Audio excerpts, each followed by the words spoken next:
Anybody here not know our buddy Sarah? Anybody not know Sarah? I didn't think so.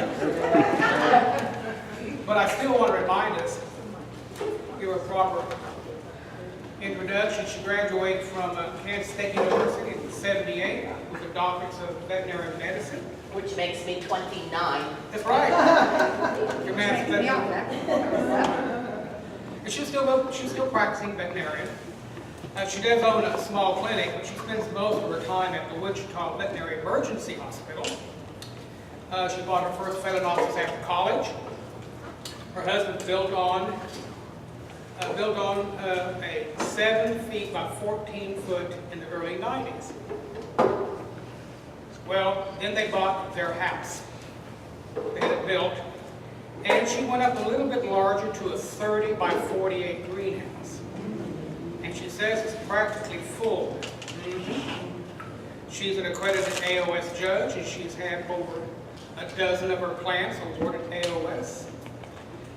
She says she likes any orchid that bloom and grow, but her favorite is a nice-sized semi-alpha cattleya. When I first contacted her about being our guest, she came up with some suggestions for green growers. There was one that I liked that said, 5 things I hate about orchids. I loved it. Because, you know, when you're new in orchids, everything's fine and growing well, and then the honeymoon's over, and there's problems come up. And I thought I'd get a laugh. I hope you'll make us laugh. Because if you say some things that, like, because it's a love-hate relationship, you know? Kind of like husbands. I'll tell Peter. And He knows. so I hope I can relate to some of these things. Tell us what your experience is. Well, these are the 5 biggest things I hate about orchids, and that we do. I intend here just to have some fun here, guys. And hopefully, if we hit this button right here. Okay, let's start with the names. Or as a corollary, the people that name them. When I first started, the one on the left there was Oncidium papilio. It's been a Psychopsis papilio long enough that most everybody now knows it is Psychopsis. Likewise, Brazavilla digbiana is now a Ricolalia digbiana. And then it gets worse. The taxonomists change up whole genera. The genus Schomburgkia is no more. Now there's plants in my greenhouse with that label in them, but it's no more. They've almost all changed to Mercomophilias, except for very few that are back to the Lalias. The Pleurophthalus is currently being split up into about 30 different genera. Yeah, makes Brian very happy. And we're going to talk a whole lot more about the names in the Oncidium Alliance in the main talk. And not only do we have all these stupid names, but we have to figure out how to pronounce them. Darn them, Greeks, Latins, and not to mention the Poles and Italians. Aeschyclades. The Greeks seem to think that if the word starts with O-E, it's pronounced E. Why? Laelia is not too bad. Oncidium lobii, anytime you see 2 I's at the end of the word, it's E-I.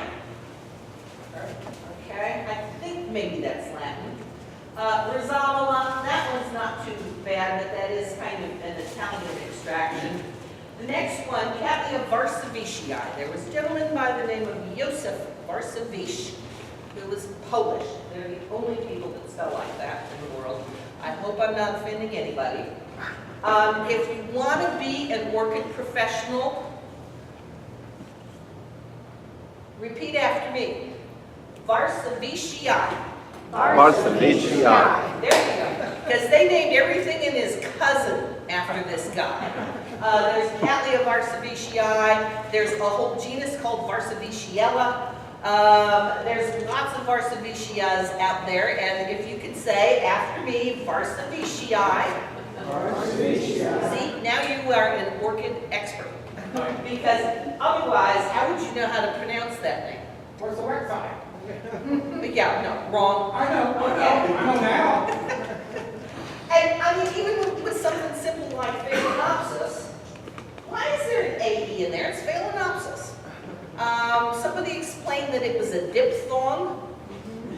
A diphthong is, I thought, what happened when you put an adolescent in a bikini in the water, was you dip their thong. But okay, enough on this. I think we beat this dead horse. Hit the button, Sarah. There we go. Number 2, they're slow growing. I mean, you put a seed in the ground, you get a tomato at the end of the season. Okay? This is one of the reasons why they're always going to be a little bit expensive. Okay? Seed to bloom is a minimum of 18 to 24 months in Phalaenopsis, and that's the fastest. And that's if you have an orchid house in Taiwan that knows exactly how much light, exactly how much humidity, exactly what the temperature should be on any given day. Okay? And can adjust it accordingly. Typical cats, Cattleyas, 4 to 6 years. If you mericlone them, which is a vegetative way to reproduce them so you have lots of the same plant, it's not any faster than seed to adult plant. And then you get into things like this.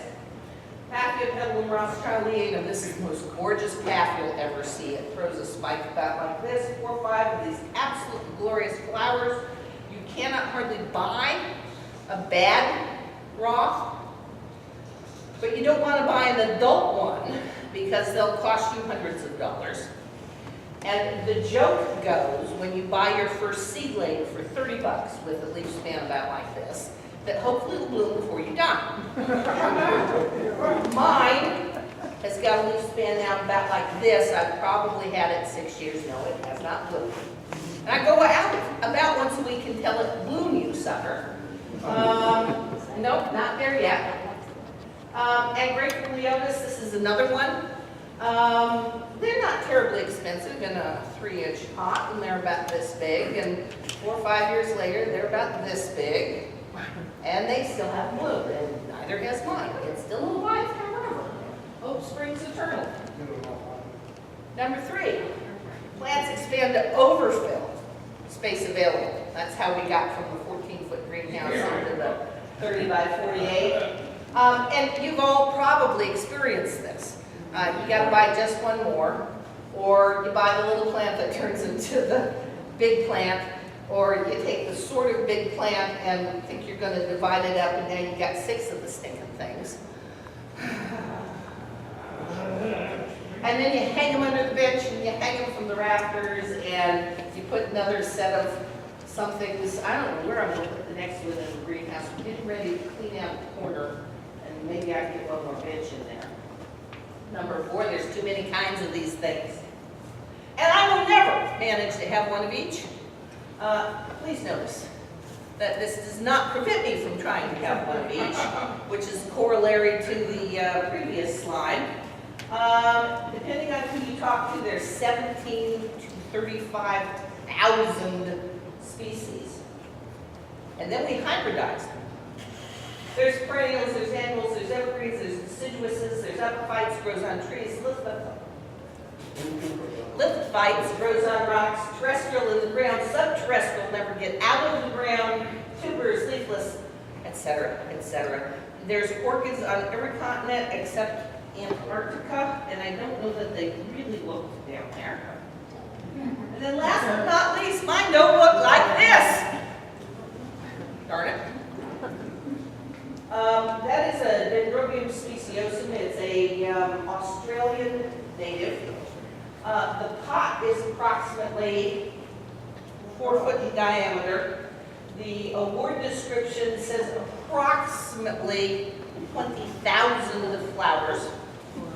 I've seen a picture where they were transporting that particular pot, and it overfilled the back of the Toyota pickup truck. I mean, it's just people back there. It really is this big. I don't know what I'd do with it if I had it, but I'd love to have it. I've got this plant. It doesn't look like that. CCE is Certificate of Cultural Excellence. It means that the judges think you grow it really wood. This one's very common. Barnyanthus skinneri is a Cattleya species, puts out multiple leaves, has these gorgeous heads of flowers. I've got a couple of these, find them look like that. And this is the worst. This is the worst. Paphinia wildfin velvet lady. I sold that plant to a friend of mine. And not only did they get an award of merit, which is a very nice flower award, but it got submitted for one of the year-end awards with the AOS and won the student thing. After I sold it, yeah, I've got 2 or 3 of these still on my bench. They don't look anything like that. And it's a good thing the pumpkins are really good friends. Any questions? Told you we'd have some fun. Keith, it's back to you then. No. Well, I thought I'd come up with a question, but I can't come up with one right now. I don't have a question, but I learned how to pronounce Orchids from you. You did. That's my favorite word. Me too. I always figure if we can't have a good time, we might as well stay home, so. And you know, the orchid envy is just part of the process. I mean, just absolutely. And I don't know why we call it show and tell. We ought to call it drag and brag. Thank you very much. We'll talk about these on City of later.